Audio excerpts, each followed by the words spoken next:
Oh, yes, yes, yes. Good day, people of Africa and African descent. Good morning, good afternoon, and good evening, wherever you are on the African continent and around the world. All people of African descent in the United States, Caribbean, and everywhere. I've been compelled to add on the issue of Mali. Mali.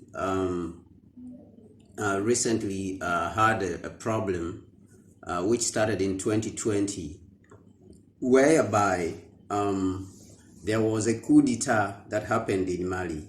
That coup d'etat was steered by the leader failing to deliver economic development to the people. And in addition, the leader has been in cahoot and working with France for a very long time. Now, historically, Mali got independence around the same period as countries like Ghana and Guinea. If you remember that in Dr. Kwame Nkrumah, in his first attempt to unify Africa, temporarily Ghana, Mali and Guinea came together to form a union of African states. So it is around this period. Now, a look at Mali tells you that Mali exports a lot of gold and uranium and other minerals. And it depends, most of the revenue, 24% of Mali's revenue comes from gold, and gold accounts for more than 64% of the exports for Mali. So if there is anyone doubting why this mutiny or why this coup happened, it is because the people have been seeing that the resources are going out, but those resources are not benefiting them as a people, as African people. And yet the leaders, as a typical African country, the leaders have been sending out the resources and giving them out to France, which is in the Sahel, has been exploiting Africa for a very, very long time.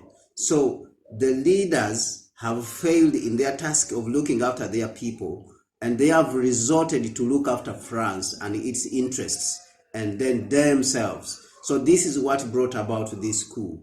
Now, it's important for us to understand that background before we understand what is going on in Mali. Now, instead of our African leaders addressing this problem of the resources, they are just looking at the issue of electing and going back to the democratic rule as the only solution, because we have been at this stage for the last 60 years, but it has not delivered the goods for us. And the Malian people are saying that if we have been at this level and are doing the same thing and has not been delivering for us, then we need to look at this thing carefully.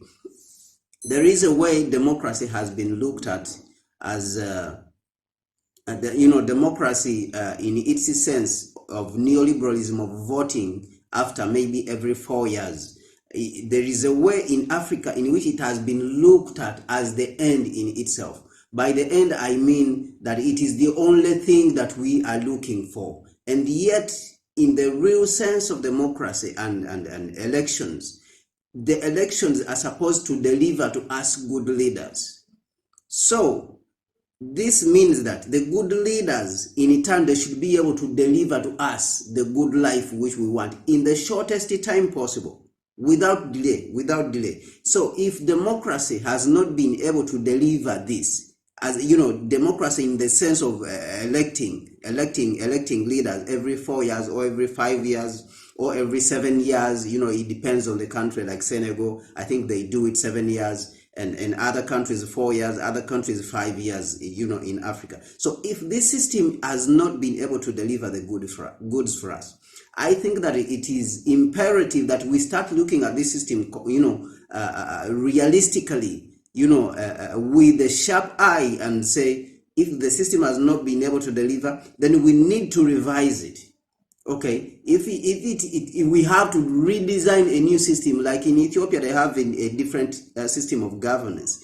That means we have to redesign the system and come up with a far different system. Maybe it has to be with the appointment and electing, something like that. We see what is happening in China. We see what is happening in other countries like South Africa. For example, in South Africa, they don't vote on the president, or everyone doesn't vote on the president. I mean, the majority of the people, but the majority of the people, they elect the representatives.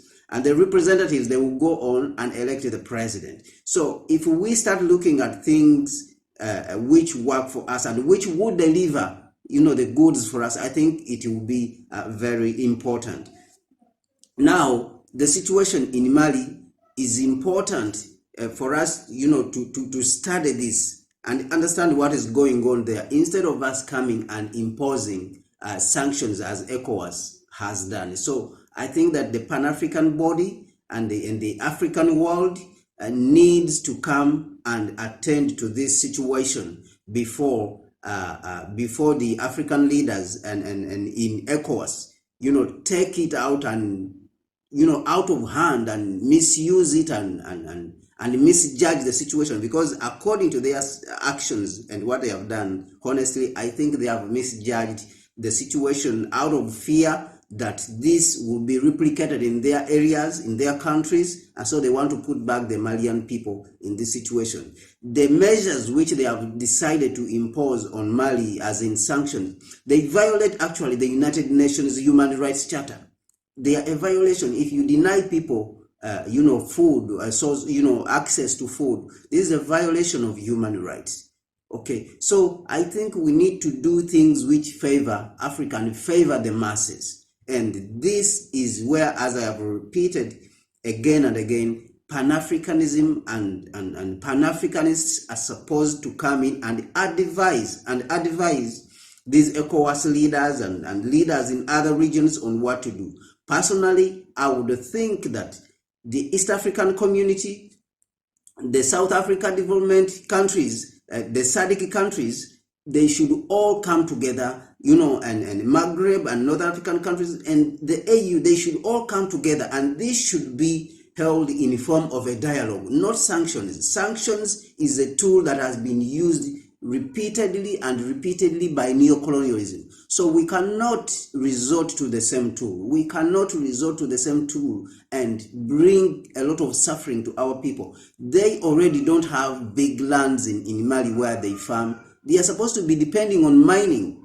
If anything, we in the sub-Saharan Africa sending agricultural products into Mali instead of putting sanctions that they should not get the necessary items and the things which are very necessary. They are necessities of life for them to survive. So I want to appeal to the Pan-African world and the African people who care about this land of ours, Africa, all over the continent, because the age in which we are requires us to respond to African problems in unison. If imperialism is ravaging,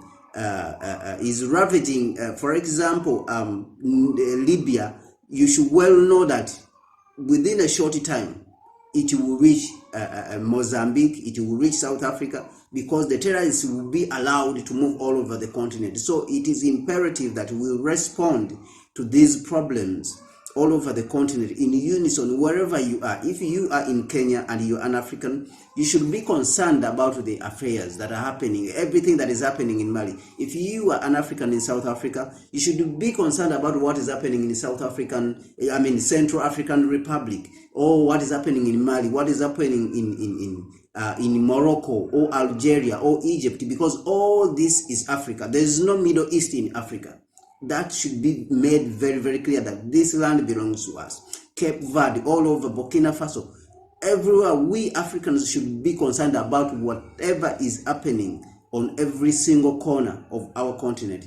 So I want to thank you for watching this part, and I will come back again. This is Africa Reimagined. That is the channel. My name is Kwame Gonza. I will be coming here to discuss what happens on all over the continent, the events that are happening around the world, and how they affect our continent. We'll be discussing current affairs, foreign affairs, and how Africa should respond. For now, we believe that Africa should respond in the spirit of Kwame Nkrumah, should respond in unison, and we should all say, Africa must unite, Africa must unite. Until we meet again, thank you very much.